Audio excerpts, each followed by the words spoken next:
দ্বীপ উপজেলা হাতিয়ার এক অনন্য ঐতিহ্যের নাম আডোরা, যেটি মূলত এক ধরনের বিশেষ খাবার। নববর্ষে কাঁঠাল সহ দেশীয় 18 পদের সবজি দিয়ে রান্না হয় পুষ্টিকর এই খাবার। এবার ঢাকায় বসবাসরত হাতিয়াবাসী মেতে ওঠেন ঐতিহ্যবাহী এই আডোরা উৎসবে, যেখানে যোগ দেন নানা শ্রেণী পেশার মানুষ। বর্ণিল আয়োজনে ছিল শিশুদের চিত্রাঙ্কন প্রতিযোগিতা এবং সাংস্কৃতিক অনুষ্ঠান।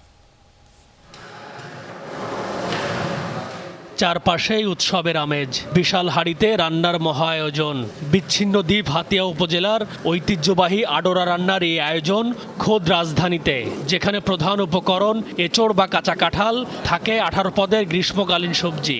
আডোরা একটা আমাদের ঐতিহ্যের অংশ। যুগ যুগ ধরে এটা আমাদের এলাকায় প্রচলিত একটা খাবার।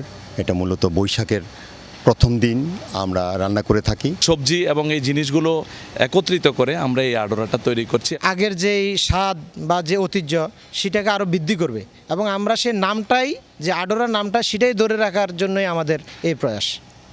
নববর্ষ উপলক্ষে এই আডোরা উৎসবের আয়োজন করে হাতিয়া যুব ফোরাম। শেরে বাংলা কৃষি বিশ্ববিদ্যালয়ের উৎসব স্থল পাল্টে যায় একগুচ্ছ হাতিয়ায়। আডোরা কেবল খাবারেই সীমাবদ্ধ থাকে না, বরং হয়ে ওঠে হাতিয়াবাসীর ঐক্যের প্রতীক। উৎসব ঘিরে দিনভর চলে বর্ণিল নানা কর্মসূচি। আমার নাম মানহামি শাবলা আঁকছে।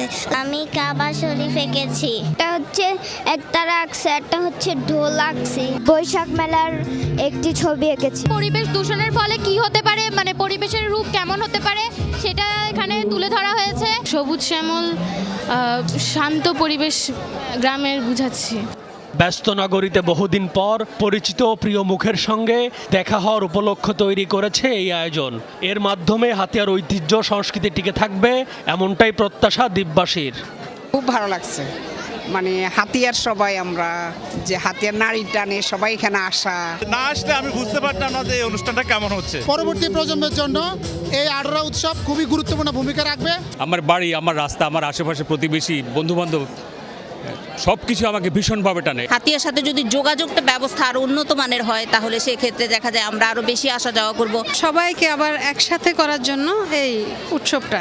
এর মাধ্যমে দ্বীপের প্রত্যেকটা মানুষের সাথে প্রত্যেকের একটা সম্পর্কের সৃষ্টি হয়। নিজেদের এলাকা ছেড়ে দূরে থাকার যে কষ্টটা অনেকটা দূরে চলে। আশা করি আজকের এই অনুষ্ঠানের মাধ্যমে ভবিষ্যৎ প্রজন্ম যারা হাতিয়াতে আছেন এবং যারা ঢাকায় লেখাপড়া করেন, তাদের জন্য এটা মাইলফলক হবে এবং তারা এর থেকে অনেক অনুপ্রেরণা পাবে।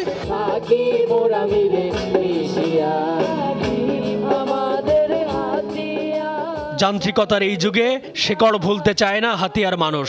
তাই প্রতি বছর এমন আয়োজনের মধ্য দিয়ে তারা ফিরে পায় হারিয়ে যাওয়া প্রাণের স্পন্দন।